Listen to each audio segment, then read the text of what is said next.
6 years ago, I let someone walk away because I thought power meant never looking back. Today, the bank called. She's standing in my lobby, with a 5-year-old boy who has my eyes. I don't know what terrifies me more, that she kept him from me, or that she came back for a reason I'm not ready to face. What do you do when the past you buried returns with proof you can't deny? Kang Minho didn't believe in ghosts. He believed in leverage, in contracts signed in blood, in the cold mathematics of survival that had kept him alive in a world where mercy was just another word for weakness. So when his phone rang at 2:47 p.m. on a Thursday afternoon, and his private banker's voice trembled on the other end of the line, Minho's first instinct wasn't fear. It was calculation. "Mr. Kang," the banker said, his words tight and careful. "There's a situation at the Gangnam branch. A woman is here requesting access to your secured accounts. She has documentation and a child." Minho's hand stilled over the contract he'd been reviewing. The pen hovered above the signature line. Outside his office window, Seoul sprawled in all its chaotic brilliance, a city built on ambition and secrets. "What kind of documentation?" His voice was flat, controlled. "Marriage certificate. Dated 6 years ago. It's registered under your legal name." The pen fell. Minho's mind went blank for exactly 3 seconds. Then it roared back to life with a single impossible memory. A woman with dark eyes and a soft laugh. A night that had felt like a mistake he couldn't afford to repeat. A morning when he'd woken to find her gone without a trace. He'd spent weeks looking for her. Not because he'd cared, he didn't do attachments, but because no one walked away from Kang Minho without consequences. But she had vanished so completely, it was as if she'd never existed. "Describe the child," Minho said quietly. The banker hesitated. "A boy, 5 years old, black hair, dark eyes. He looks like me." Silence. Minho closed his eyes. When he opened them again, his reflection stared back from the dark glass of his desk. Sharp features, unreadable expression, a man who'd built his empire on the principle that emotion was a liability. "Tell her I'll be there in 20 minutes, he said, "and make sure she doesn't leave." He ended the call. For a long moment, Minho sat motionless in his chair, his hands folded on the desk, his breathing measured. Around him, the office hummed with the quiet efficiency of a well-oiled machine. His empire, his kingdom, everything he'd fought for, everything he'd sacrificed, built on a foundation of absolute control. And now a woman he'd spent one night with 6 years ago had walked back into his life with a child who carried his bloodline. The intercom on his desk buzzed. His assistant's voice filtered through, crisp and professional. "Sir, your 3 p.m. is waiting." "Cancel it," Minho said. "Cancel everything for the rest of the day." "Sir?" He didn't answer. He was already on his feet, reaching for his jacket, his mind racing through scenarios and outcomes with the cold precision that had made him one of the most feared men in Seoul's underworld. Marriage certificate. 6 years ago. It was impossible. He would have known. He would have remembered signing something like that. Unless he hadn't been sober enough to remember. The thought made his jaw tighten. Minho didn't drink to excess. He didn't lose control. But that night 6 years ago had been different. He'd been celebrating a deal that had cost him more than money.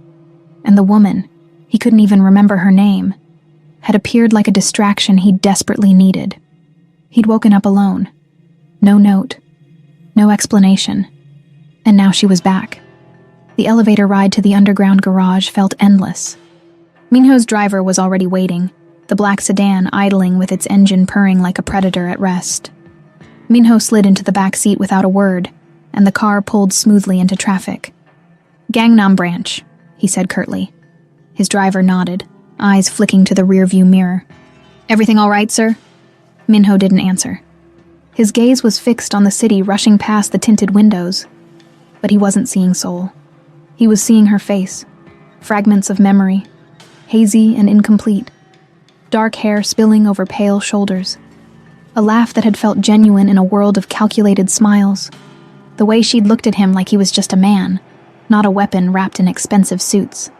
He'd let her go because she'd meant nothing, or so he'd told himself. 23 minutes later, the sedan pulled up in front of the Gangnam branch. Minho stepped out into the crisp autumn air, his expression unreadable. The bank's lobby was all glass and marble, a temple to wealth and discretion. The staff recognized him immediately. Tension rippled through the room as he walked past the tellers toward the private offices in the back. The branch manager was waiting, pale and anxious. "Mr. Kang, she's in the executive suite. Is the boy with her?" Minho interrupted. "Yes, sir." Minho nodded once. "Leave us, and make sure we're not disturbed." The manager hesitated, then retreated with a nervous bow. Minho stopped outside the frosted glass door of the executive suite. Through the translucent barrier, he could see two silhouettes. One tall and poised, the other small and still. His hand rested on the door handle. He thought about turning around, walking away, pretending this wasn't happening. But Kang Minho had built his empire on facing threats head-on, and whatever was waiting on the other side of that door was the biggest threat he'd encountered in years, not because of what she wanted, but because of what she represented, a past he'd buried, a choice he'd made without knowing the consequences, and a child who existed because of one reckless night. He opened the door. The woman stood by the window, backlit by the afternoon sun. She was different from his fractured memories. Sharper, more elegant, dressed in a tailored suit that spoke of wealth and power. Her hair was pulled back in a sleek knot, her posture radiating confidence. But her eyes were the same. Dark, unreadable. Beside her stood a boy. Minho's breath caught. The child was small, maybe 5 years old, with black hair that fell across his forehead and dark eyes that studied Minho with unsettling intensity.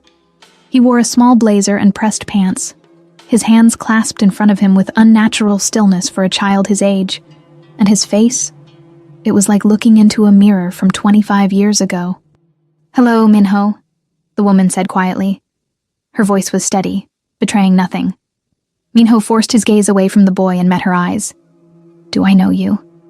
A faint smile touched her lips. "You did. Once. 6 years ago. Yes. You disappeared. I had to." Minho's hands clenched at his sides. "Why?" She glanced down at the boy, and something in her expression softened. "Because I knew what you were, what you did. And I knew that if I stayed, you'd destroy us both." The words landed like a physical blow, but Minho's face remained impassive. "Then why come back?" The woman's smile faded. "Because things have changed. I've changed."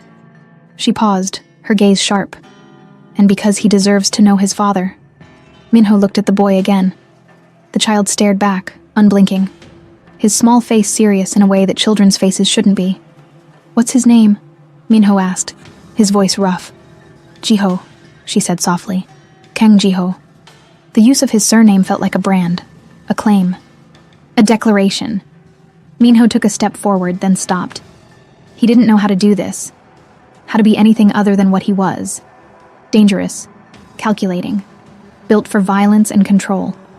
But the boy, Jiho, didn't flinch. He just watched Minho with those dark, knowing eyes, as if he were trying to solve a puzzle that didn't have an answer. "You kept him from me," Minho said quietly. His gaze locked on the woman. "For 5 years. I protected him," she corrected, her voice firm. "From a world that would have broken him. You had no right. I had every right." Her eyes flashed. "You think I didn't know what would happen if I came to you pregnant? You would have seen it as a liability, a weakness, and you would have done what you always do, removed the problem." Minho's jaw tightened, but he didn't deny it. Because 6 years ago, she would have been right. "So why now?" he asked again, softer this time. The woman's expression shifted, and for the first time he saw something vulnerable beneath the armor. Fear. "Because someone knows," she said quietly. "About Jiho. About you. And they're coming for us." The room went cold. Minho's mind sharpened instantly, every instinct screaming danger. "Who?"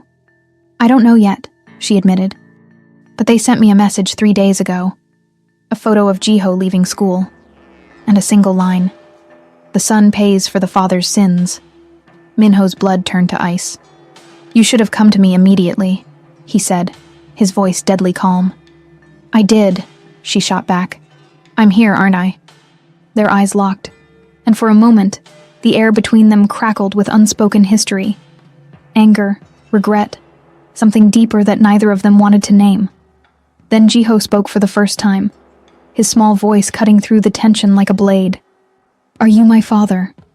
Minho looked down at the boy, at his son. And for the first time in 15 years, Kang Minho didn't have an answer. Minho drove them himself. It was a calculated risk, leaving the bank without his usual security detail, without the armored convoy that followed him everywhere. But the moment the woman had mentioned the threat against Jiho, every other consideration became secondary. The boy sat in the back seat, silent and watchful, while the woman, her name is Yuna, Minho reminded himself, dragging the half-remembered detail from the haze of that night 6 years ago, sat in the passenger seat, her hands folded in her lap with deceptive calm. "Where are we going?" she asked as Minho merged onto the highway, his eyes constantly flicking to the rearview mirror. "Somewhere safe," he said curtly. "Somewhere they won't think to look. You don't even know who they are." "I will." Yuna's mouth tightened, but she didn't argue. She knew better. Whatever she'd become in the past 6 years, powerful businesswoman, independent operator, she still understood the rules of Minho's world. In the back seat, Jiho had pressed his face against the window, watching the city blur past with quiet fascination. He hadn't spoken since his single question at the bank, and Minho found the child's silence unnerving in a way he couldn't quite name. Most children were loud, demanding, exhausting. But Jiho sat with the stillness of someone who'd learned early that drawing attention was dangerous. The thought made Minho's chest tighten with something uncomfortably close to guilt. 20 minutes later, they pulled into the underground garage of a nondescript building in Itaewon. Minho killed the engine and turned to Yuna. "This is one of my secondary safe houses," he said. "No one knows about it except my head of security. You'll stay here until I figure out who's threatening you." Yuna's eyes narrowed. "Threatening us." "Us," Minho corrected, though the word felt foreign on his tongue. He got out and opened the back door for Jiho. The boy climbed out carefully, his small hand gripping the edge of the door for balance. Up close, the resemblance was even more striking. The sharp line of his jaw, the way his eyes assessed everything with quiet intensity. "Come on," Minho said, his voice gentler than he'd intended. Jiho looked up at him, then slipped his small hand into Minho's without hesitation. The contact was startling. The boy's palm was warm and small, his grip surprisingly firm for someone so young. Minho's instinct was to pull away. He didn't do physical affection, didn't do softness, but something kept his hand locked around his son's. Yuna watched the exchange with an unreadable expression, then followed them to the elevator. The safe house was on the 8th floor, a sleek 2-bedroom apartment with floor-to-ceiling windows that overlooked the city. Minho unlocked the door and stepped inside, his eyes automatically scanning for threats before he allowed Yuna and Jiho to enter. "It's clean," he said. "No bugs, no surveillance. The building's security system is tied directly to my network." Yuna walked to the window, her arms crossed. "How long do you expect us to stay here?" "As long as it takes." "That's not an answer, Minho." He turned to face her, his expression hard. "You came to me for protection. That means you follow my rules. You stay here. You don't leave without my permission. You don't contact anyone. And you sure as hell don't make decisions without consulting me first." Yuna's eyes flashed. "I'm not one of your subordinates."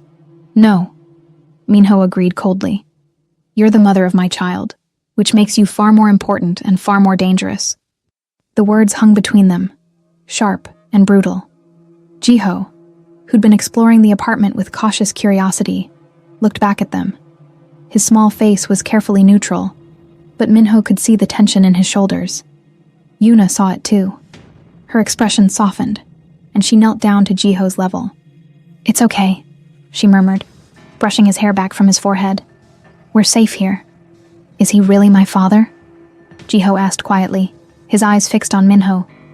Yuna hesitated, then nodded. "Yes." "Why didn't he come before?" The question was innocent, but it cut deeper than any blade. Minho felt something crack inside his chest, a fissure in the armor he'd spent years building. "Because I didn't know about you," Minho said before Yuna could answer. He crossed the room and crouched down so he was eye level with Jiho. Your mother left before she could tell me. If I'd known, I would have." He stopped. Because what would he have done? 6 years ago, he'd been a different man.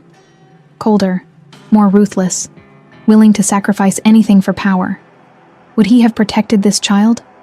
Or would he have seen him as a liability? Jiho studied him with those dark, knowing eyes.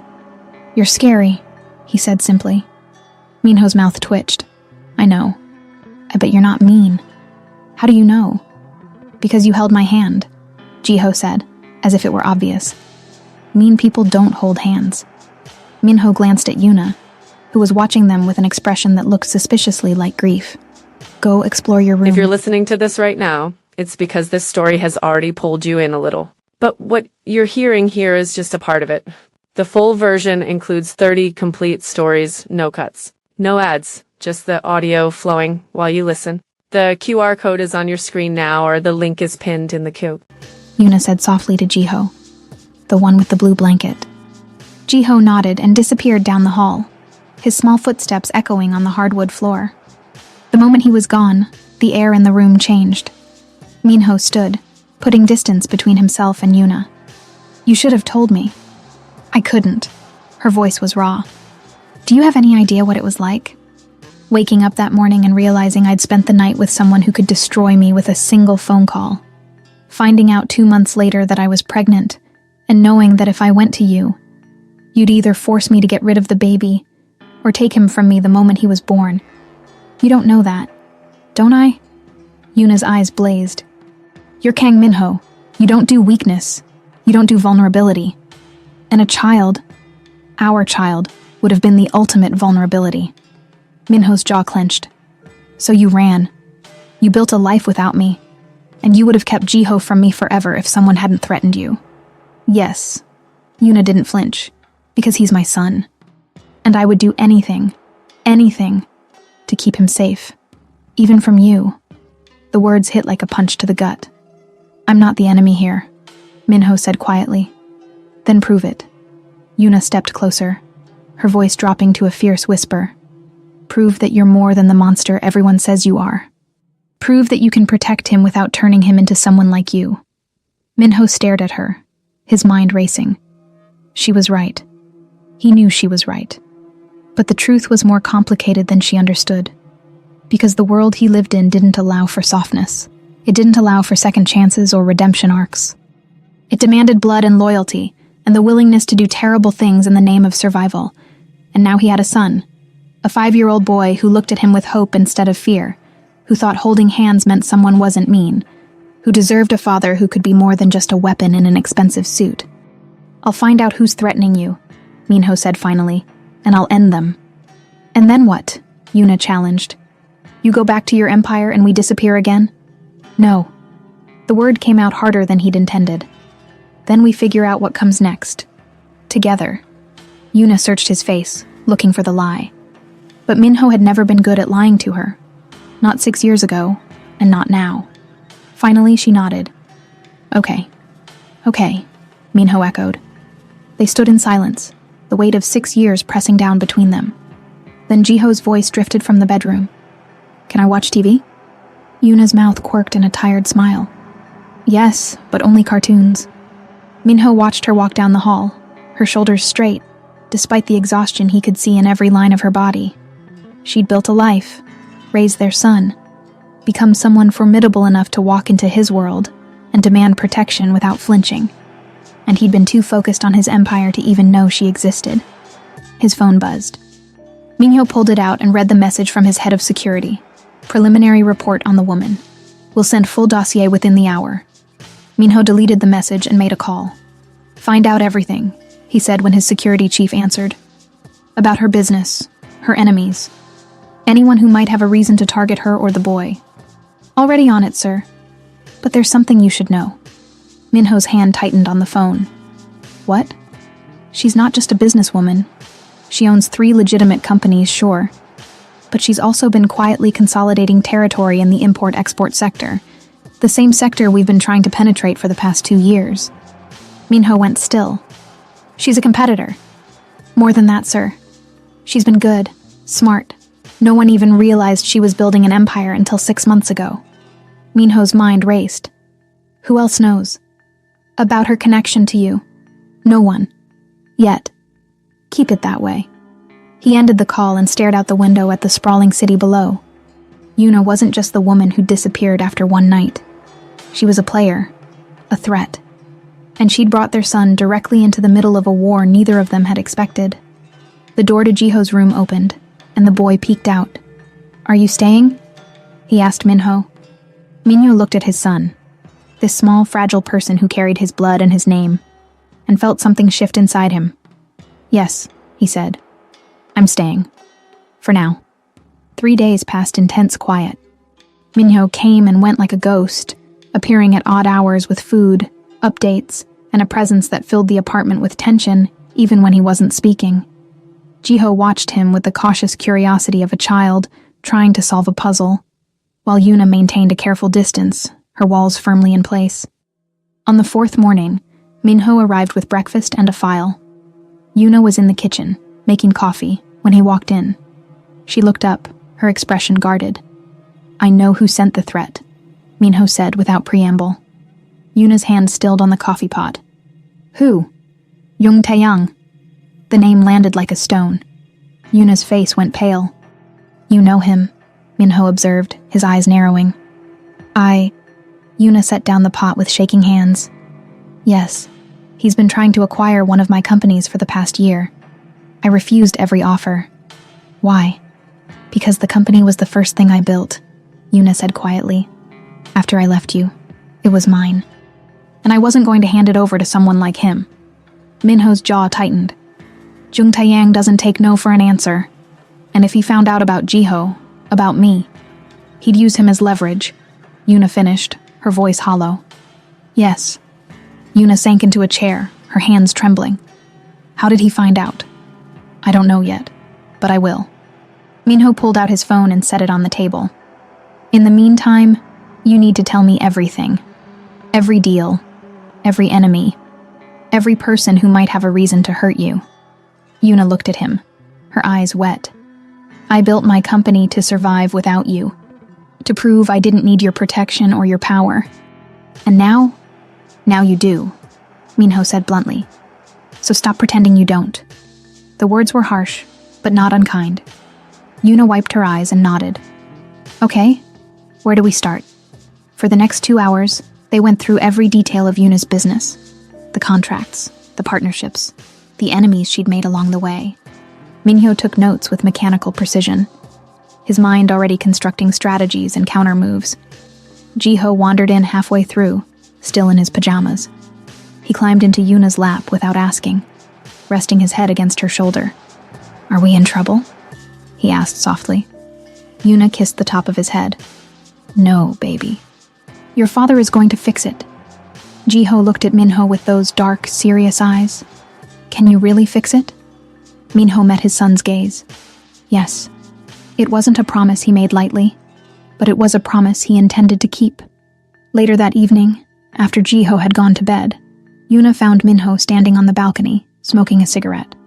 She'd never seen him smoke before, another crack in the carefully constructed armor. "I didn't know you smoked," she said, stepping outside. "I don't." Minho took a drag and exhaled slowly. "Not in 15 years.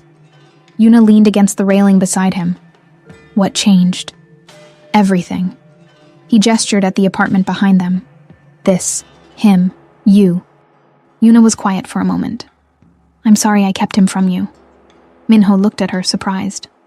"I mean it," Yuna continued, her voice thick. "I thought I was protecting him, but all I did was take away his chance to know his father, and that wasn't fair. Not to him, not to you." Minho stubbed out the cigarette. "You did what you thought was right." "Did I?" Yuna's laugh was bitter. "Because it doesn't feel right. It feels like I made a choice out of fear, and now that fear has come back to haunt us. Fear isn't weakness," Minho said quietly. "It's survival." "Is that what you tell yourself?" Yuna turned to face him. "When you do the things you do." Minho's expression hardened. "What do you want me to say? That I'm a good man?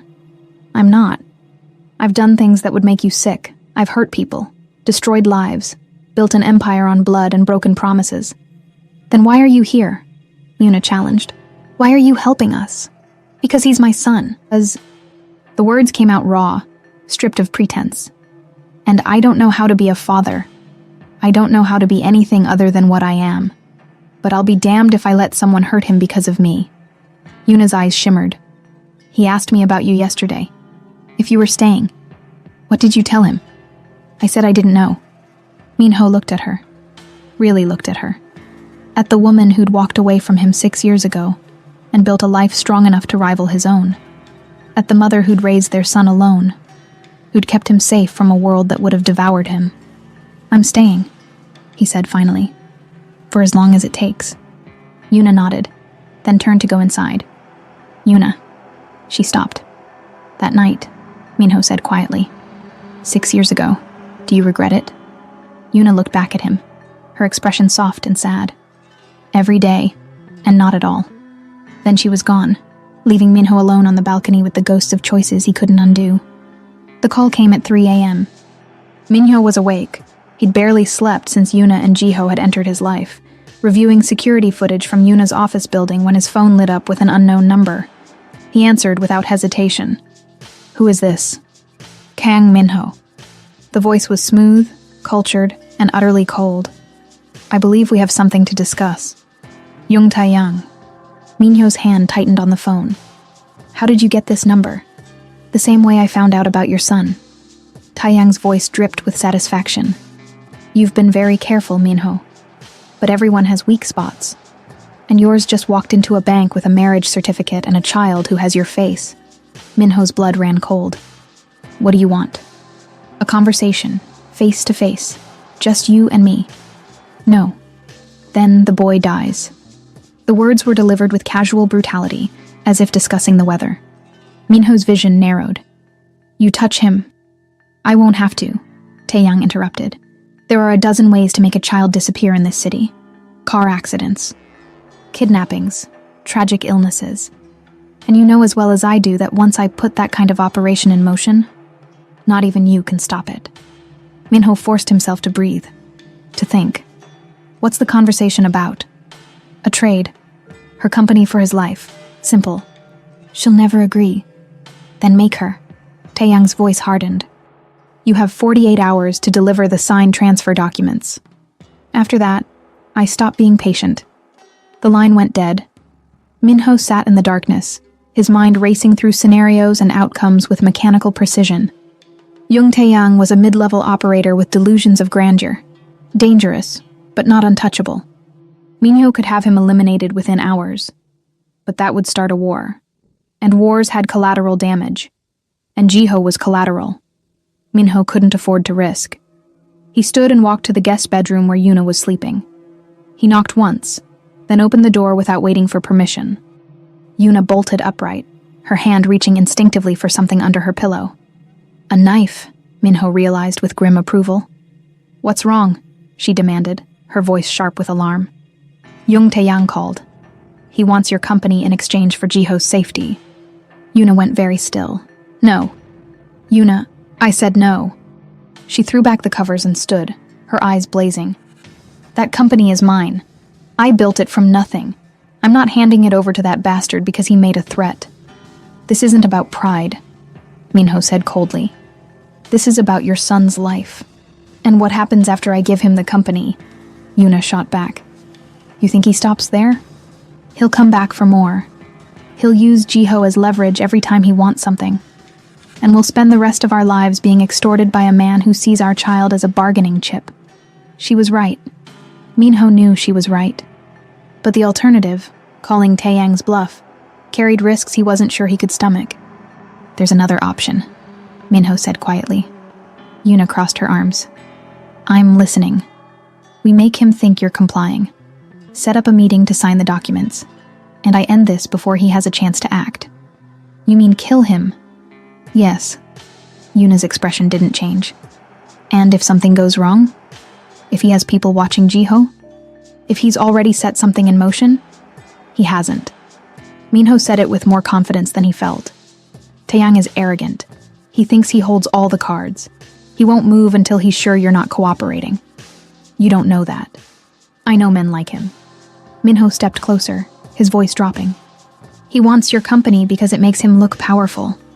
But he wants you to surrender it even more, because that proves he broke you. And men like that don't kill their toys before they've finished playing. Yuna's jaw clenched.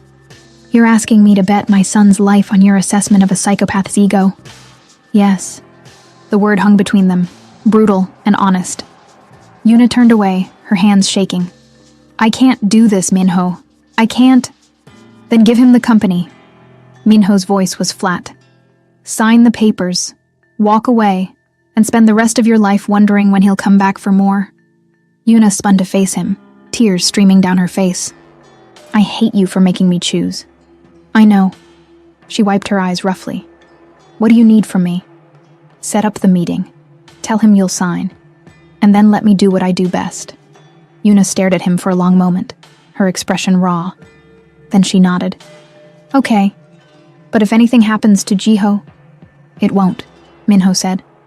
I promise. It was the second promise he'd made in a week. And he intended to keep this one too.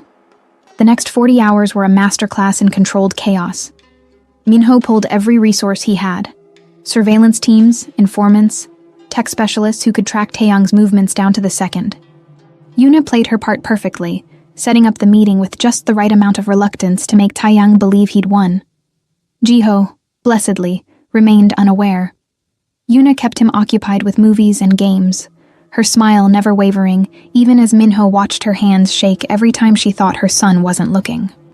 On the second night, Minho found Jiho sitting on the couch, a drawing pad on his lap. What are you drawing? Minho asked, sitting down beside him.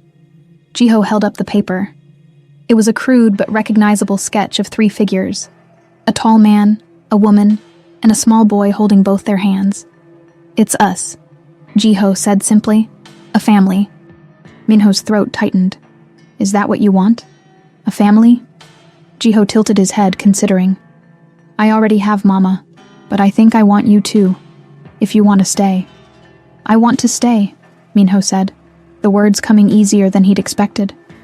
Jiho smiled, a real, genuine smile that made him look like the 5-year-old he was instead of the too serious child who'd learned to be quiet. Can I ask you something? Jiho said. Anything. Are you going to hurt the bad man? Minho froze. What bad man? The one who's scaring Mama. Jiho's eyes were dark and knowing. I heard you talking. I'm not supposed to. But I did. Minho looked at his son, at this small person who was far too perceptive for his age. Yes, I'm going to stop him. Will you kill him? The question was asked with such innocent curiosity that it took Minho a moment to respond. Maybe, he said finally, because he'd never been good at lying. Would that scare you? Jiho thought about it. Mama says you do bad things sometimes, but that you're still my father. Your mother is very smart. I know. Jiho leaned against Minho's arm, a gesture of trust that made Minho's chest ache. I think you do bad things to protect people, like Mama, and me. That's part of it, Minho admitted. Then I'm not scared. Jiho yawned, his small body relaxing. Because you're going to keep us safe. Minho wrapped an arm around his son, feeling the weight of that trust settle on his shoulders like armor. Yes, he murmured. I am. The meeting was set for a warehouse in Incheon, neutral territory, or as neutral as anything could be in their world. Minho arrived an hour early with his security team, sweeping every inch of the space for traps or surveillance. Taeyang would come with his own men, but Minho had the advantage. He knew this city better than anyone, and he'd spent the past 2 days mapping every escape route and contingency. Yuna arrived 30 minutes before the scheduled time, her expression calm, but her hands clenched white-knuckled around her briefcase. You don't have to be here, Minho said. Yes, I do. Yuna's voice was steady. If he thinks I'm hiding, he'll know something's wrong. Minho wanted to argue, but she was right. So he nodded and positioned himself where he could see every entrance, his hand resting lightly on the weapon concealed beneath his jacket. At exactly 8 p.m., Jung Taeyang arrived. He was younger than Minho had expected. Mid-30s, handsome in a polished way, dressed in an expensive suit that screamed new money. He walked in with 2 bodyguards flanking him, his smile wide and predatory. "Ms. Han," he said, inclining his head to Yuna, "and Mr. Kang, what an unexpected pleasure." "Let's skip the pleasantries," Minho said coldly. "You have what you wanted. Now leave her alone." Taeyang's smile widened. "Of course, but first I'd like to see the documents." Yuna opened her briefcase and pulled out a stack of papers. Her hand didn't shake as she set them on the table between them. Taeyang picked them up, flipping through with casual interest. "These look legitimate, but I think I'll have my lawyers review them before we finalize anything." "That wasn't the deal," Yuna said. "The deal," Taeyang said softly, "is whatever I say it is." Minho moved. He crossed the space between them in 2 strides, his hand closing around Taeyang's throat before the bodyguards could react. Minho's gun appeared in his other hand, pressed against Taeyang's temple. "Call them off," Minho said quietly, "or I paint this warehouse with your brain." Taeyang's bodyguards hesitated, weapons drawn but uncertain. "Do it," Taeyang choked out, his face going red. The bodyguards lowered their guns. Minho tightened his grip. "You made a mistake coming after my family, and now you're going to pay for it." "Kill me," Taeyang gasped, "and you start a war you can't win. Try me." For a moment, Minho almost pulled the trigger. It would be easy, clean. 1 bullet, and the threat would be gone. But then he thought of Jiho asking if he was going to hurt the bad man. Of Yuna's face when she'd said she hated him for making her choose. Of the family he was trying to build from the ashes of his old life. Minho released Taeyang and stepped back. "Take your men and leave. If I ever hear your name in connection with Yuna or Jiho again, I won't hesitate." Taeyang straightened his tie, his eyes blazing with fury and humiliation. "This isn't over." "Yes," Minho said coldly. "It is." Taeyang left, his bodyguards trailing behind him like wounded dogs. The moment they were gone, Yuna's legs gave out. Minho caught her before she hit the ground, holding her as she shook with silent sobs. "It's over," he murmured. "You're safe. Jiho's safe. You didn't kill him," Yuna whispered. "No." "Why?" Minho thought of his son's drawing, of 3 figures holding hands. "Because I'm trying to be better," he said quietly. "For him. For you. For the person I want to become." Yuna looked up at him, her eyes red but clear. "Do you think you can?" "I don't know," Minho admitted. "But I'm going to try." The apartment felt different when they returned. Jiho was asleep on the couch, curled up under a blanket with Minho's head of security watching over him like a protective wolf. The man stood when Minho and Yuna entered, relief clear on his face. "Everything go smoothly, sir?" "Smoothly enough," Minho said. "You can go. I'll take it from here." The security chief nodded and left without another word. Minho locked the door behind him and turned to find Yuna kneeling beside Jiho, her hand smoothing his hair back from his forehead with infinite gentleness. "He was worried about you," the security chief had said before leaving. "Kept asking when you'd be back." Minho's chest tightened. Yuna looked up at him, her expression soft.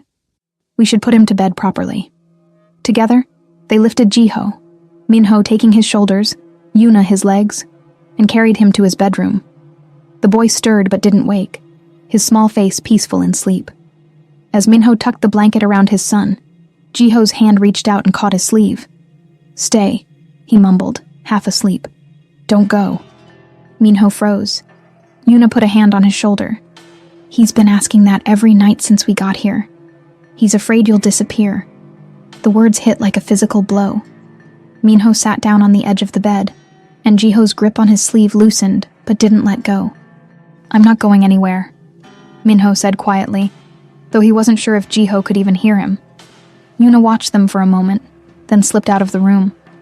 Minho stayed until Jiho's breathing evened out into true sleep, his small hand finally releasing its hold. Then he stood and found Yuna in the kitchen, pouring 2 glasses of whiskey with shaking hands. "I thought I was going to lose him," she said without looking up. "When you grabbed Taeyang. When I thought you were going to kill him. I thought—" "I know," Minho said. Yuna handed him a glass, and they drank in silence. "What happens now?" she asked finally. Now we figure out how to live, Minho said. All of us. Together. Yuna's laugh was hollow. You make it sound simple. It's not. Minho set down his glass. But I'm done pretending I can go back to who I was before. Before you. Before him. I built an empire on violence and fear, and I told myself that was enough. But it's not. Not anymore. What are you saying? I'm saying I want to be part of his life. Really part of it. Not just the man who shows up when there's danger.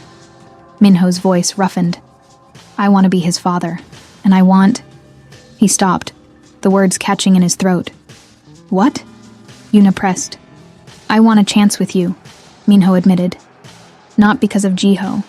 Not because we're connected by blood or marriage certificates. But because when I look at you, I see someone who's stronger than I ever gave you credit for.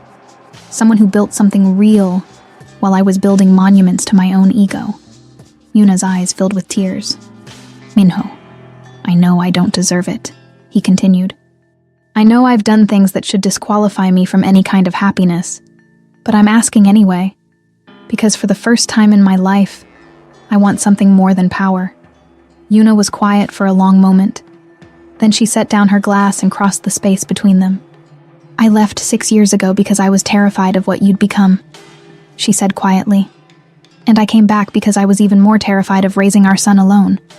But in the past week, I've seen something different. Maybe you're listening to this while doing something simple. Washing dishes, tidying up, trying to relax. And that's exactly why these stories work. When you unlock full access, you get 30 stories. Over 30 hours of audio with no interruptions. You press play, and the story just keeps going.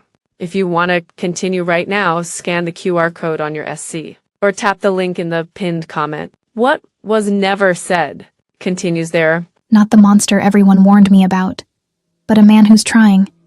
Trying isn't enough. No, Yuna agreed, but it's a start. She reached up and touched his face, her palm warm against his cheek.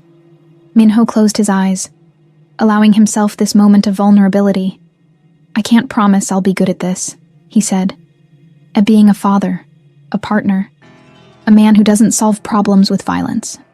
I'm not asking for perfection, Yuna said. I'm asking for effort. For honesty. For you to choose us over your empire when it matters. I will, Minho said, opening his eyes. I already have. Yuna studied his face, searching for the lie. But there was none. Okay, she said finally. Okay. They stood like that for a long moment, the weight of 6 years and all their unspoken regrets hanging between them. Then Yuna leaned up and kissed him. It wasn't the desperate, reckless kiss from 6 years ago. It was slower, more intentional, a promise instead of an escape. When they pulled apart, Minho rested his forehead against hers. I don't know how to do this. Neither do I, Yuna admitted, but we'll figure it out. Together. Together.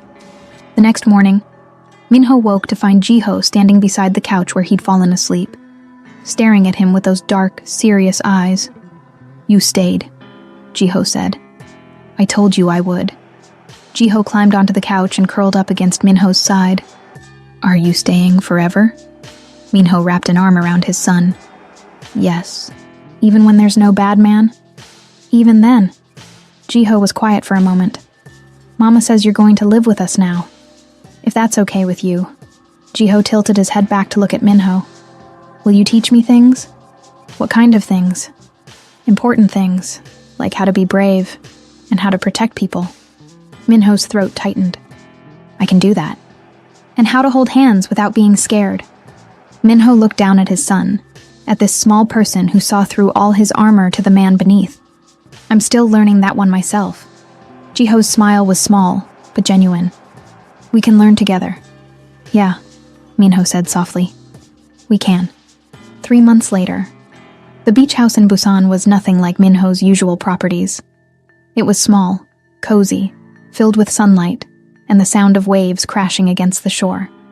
Jiho was running along the sand, his laughter carried on the ocean breeze. Yuna sat beside Minho on the deck, her hand resting on his arm. He's happy, she said. He is, Minho agreed. Are you? Minho looked at his son, at the woman beside him, at the life they were building from the wreckage of their pasts. "I'm getting there," he said honestly. Yuna squeezed his arm. "That's enough." And for the first time in his life, Kang Minho believed her. He'd built an empire on violence and fear.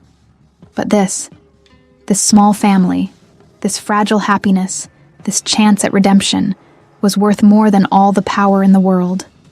Jiho ran back to them, sand covering his legs, his face bright with joy. "Come swim." Minho stood, pulling Yuna to her feet. "Come on."